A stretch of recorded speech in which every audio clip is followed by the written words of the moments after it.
কিন্তু আমরা এই জিনিসটা থেকে আসলে শিক্ষাটা রেখেছি যে কিভাবে সুন্দর করা যায়, কিভাবে গর্জিয়াস করা যায়, কিভাবে সুন্দর ও সুশৃঙ্খলভাবে অনুষ্ঠানটা সফল করা যায়। আলহামদুলিল্লাহ আমরা সেটা করতে পেরেছি আপনাদের সহযোগিতা। আপনারা জানেন নারায়ণপুর সমাজ কল্যাণ ফাউন্ডেশন প্রতিষ্ঠার শুরু থেকেই আমাদের 25 জনের কার্যনির্বাহী কমিটি আছে। আমরা মাসিক হাদিয়া দিয়ে এই সংগঠন এতদূর নিয়ে আসছি। আমরা এখনো বাইরে থেকে তেমন কোনো সহযোগিতা এখন ওইভাবে নিচ্ছি না, কিন্তু ইনশাল্লাহ আমরা আশা করবো যে এলাকা নিয়ে আমাদের বৃহৎ পরিকল্পনা আছে।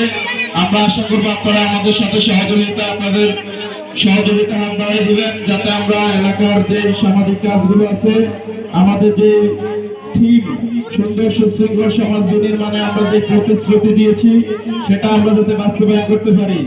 এখন বক্তব্য নিয়ে আসছেন আমাদের আজকের অনুষ্ঠানের